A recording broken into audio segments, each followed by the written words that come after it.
Y para ahondar en la explicación de este acuerdo, hoy nos acompaña en el estudio León Valencia, quien es analista político y columnista de la revista Semana. León, ya usted hace parte de la casa, bienvenido. Muchas gracias por la invitación. Y también nos acompaña Ricardo Santamaría, ex consejero de paz. Doctor Santamaría, buenas noches y bienvenido. Buenas noches, muchas gracias. Quiero empezar con la misma pregunta para los dos, y es que se había puesto una fecha, 23 de marzo, que vamos a firmar la paz probablemente en ese día. Con el acuerdo de justicia y de víctimas, básicamente esto ya es irreversible. ¿Ya podemos decir los colombianos que el proceso de paz se firma en marzo, doctor Valencia? Bueno, perdimos 2 meses de manera absurda, porque el acuerdo que hoy publicitaron es igualito al que publicitaron en septiembre. Yo no le veo ningún cambio y esos 2 meses que perdimos fue revisando ese acuerdo cuando ya se había anunciado por el presidente Santos y Timochenko. Perdimos esos 2 meses, esperemos que eso no implique prolongar, digamos, la firma del acuerdo final más allá de marzo. Pero si lo prolongan, tendría que ser máximo mayo, finales de mayo, donde se firmaría el acuerdo final. ¿Usted también le ve similitudes a lo que se anunció hace algunos meses y lo que anunciaron el día de hoy? ¿O usted sí piensa que es un avance profundo? No, yo creo que hay avances y sobre todo las dos delegaciones tienen un lenguaje común. Y yo veo que todas las condiciones están dadas para firmar ese acuerdo del fin del conflicto. No será la paz, pero sí el fin del conflicto el 23 de marzo. Bueno, yo quiero poner un poquito el contexto para controvertir un poquito a León. Recordemos, en primer lugar, que este acuerdo amnistía los delitos políticos y conexos, por una parte, y los que no son delitos políticos y conexos, sino graves, de lesa humanidad, delitos contra los derechos humanos, tienen un tratamiento en el que si hay reconocimiento, la persona no paga cárcel, sino que queda con una restricción de la libertad que está por definir. En segundo lugar, si no hay un reconocimiento oportuno, puede pagar entre 5 y 8 años, y si definitivamente no hay reconocimiento de ninguna índole y se le demuestra, puede pagar hasta 20 años. Esa es más o menos la arquitectura. Sí. León, el acuerdo que conocimos hace unos meses, o que más o menos se conoció, tenía indefiniciones. Tenía indefinición acerca de qué quería decir exactamente restricción de la libertad. Este acuerdo, y en eso coincido con usted, tampoco define qué es restricción de la libertad. Un balón pateado hacia adelante. El acuerdo de hace unos meses no definía si el narcotráfico es delito conexo o no, y por lo tanto si es amnistiable. Este acuerdo de hoy tampoco, otro balón pateado hacia adelante. Y un tercer elemento es que la conformación del tribunal no está clara todavía, sino que se patea hacia adelante. Coincido con usted en que es muy parecido al de hace 2 meses, pero creo que los 2 meses se perdieron tratando de concretar esto, y al no poderlo concretar, firmemos esto y lo demás pateémoslo para adelante. ¿Usted qué opina? Pues la restricción de la libertad está ligada a la justicia restaurativa, digamos, a cumplir una pena restaurando, reparando a las víctimas, que es el caso, digamos, de una escuela, una carretera, como lo anunció. Pero en eso consiste el tiempo y el lugar, porque, bueno, ¿dónde se hace la restricción de la libertad? En la zona donde va a cumplir la pena. ¿Qué tiempo es el de la pena? Pues el que dure haciendo la escuela o el que dure haciendo la carretera. Eso es más o menos lo que significa lo que han dicho. Y a mí me parece que eso estaba ya definido en el acuerdo de septiembre. Me parece también que los delitos conexos, sin duda se ha hablado públicamente que, por ejemplo, el narcotráfico es un delito conexo.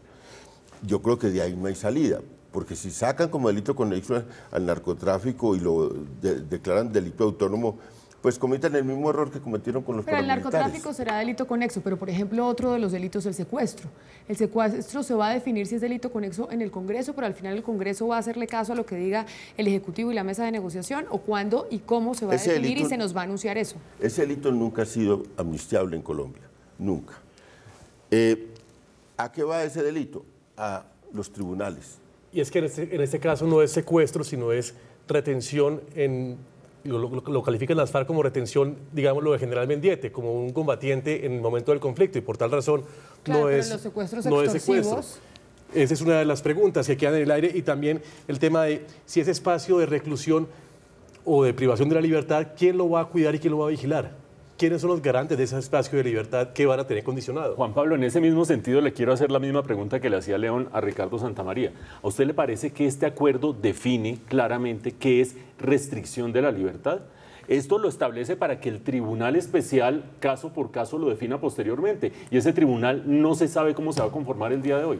Sí, me parece que es claro. Digamos, estamos ante un escenario inédito en el mundo, Sí. de justicia transicional y justicia retributiva. Restaurativa, perdón. La restauración vendrá, en la restauración se van a hacer la privación de la libertad, como lo dice León Valencia. Ahora, yo sí creo, se dieron detalles adicionales. La comisión estará conformada por 11 magistrados. 11 magistrados, de los cuales hasta 3 podrán ser internacionales, o sea, gente que no sea colombiana, pero que venga aquí al tribunal. Segundo, serán elegidos por 9 miembros de una especie de comité designador de ese tribunal. De esos 9 miembros, 3 serán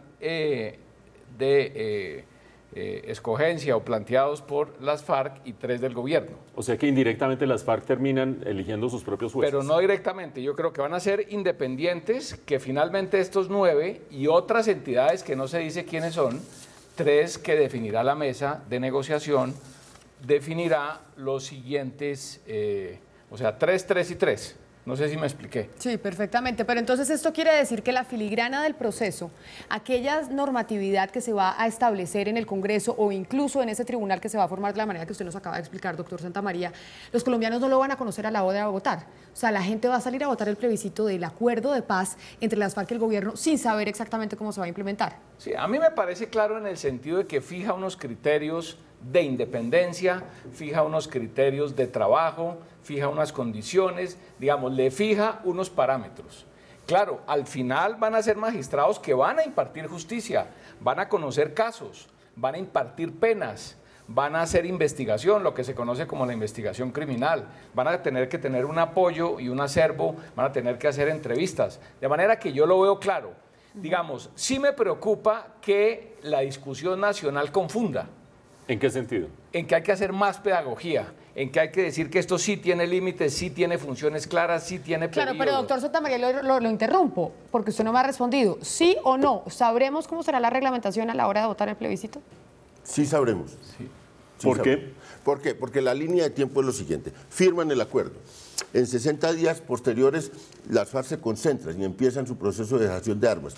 Después de eso, es que viene el punto en ese tiempo viene la conformación del tribunal.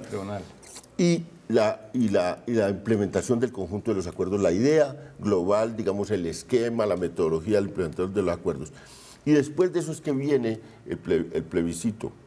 O sea, usted dice que en ese tiempo el Congreso, ese congresito que se inventaron y que se está tramitando en el Congreso de la República ahorita, ¿va a alcanzar a implementar todos los acuerdos que salgan de La Habana?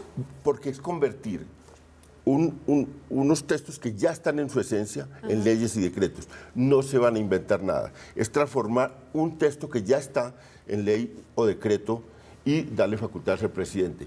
Si lo hacen al tiempo que va haciendo el proceso de concentración de las fuerzas de las FARC, de dejación de las armas, esa línea de tiempo da para eso.